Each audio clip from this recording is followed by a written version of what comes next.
ঐতিহ্যবাহী কুশরা আব্বাস আলী উচ্চ বিদ্যালয়ের ৮৪তম বার্ষিক ক্রীড়া প্রতিযোগিতা ও পুরস্কার বিতরণ অনুষ্ঠান অনুষ্ঠিত হয়েছে। ধামরাই উপজেলা মাধ্যমিক শিক্ষা অফিসার জাকির হোসেনের উদ্বোধনায় অতিথি ছিলেন উপজেলা নির্বাহী অফিসার মামুনুল আহমেদ অনিক। জানুয়ারি মাস আসলেই স্কুল মাদ্রাসার ছাত্রছাত্রীদের খেলাধুলা, বিভিন্ন উৎসবে মেতে ওঠে স্কুল মাদ্রাসাগুলো। শীতকালীন কুচকাওয়াজ, জাতীয় পতাকা উত্তোলন, উৎসব মুখর পরিবেশে 15ই জানুয়ারি বুধবার সকাল 10টায় কুশরা আব্বাস আলী উচ্চ বিদ্যালয় মাঠে বার্ষিক ক্রীড়া প্রতিযোগিতা ও পুরস্কার বিতরণী অনুষ্ঠিত হয়।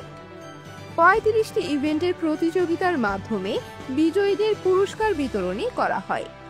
এ সময় আরও উপস্থিত ছিলেন প্রতিষ্ঠাতা পরিচালক সদস্য জনাব আকরাম হোসেন খান, প্রধান শিক্ষক আমিনুর রহমান, সমাজসেবক আরমান হোসেন খান, সাবেক প্রধান শিক্ষক আলী, তোফাজ্জল হোসেন, মিনহাজ হোসেন, সিরাজুল ইসলাম, নির্মল চন্দ্র, কুশরা বাজার বণিক সমিতির সভাপতি জহিরুল ইসলাম, অভিভাবক সদস্য মোজাফফর হোসেন, শিক্ষক প্রতিনিধি মামুনুর রশিদ সহ অভিভাবক ও শিক্ষার্থী।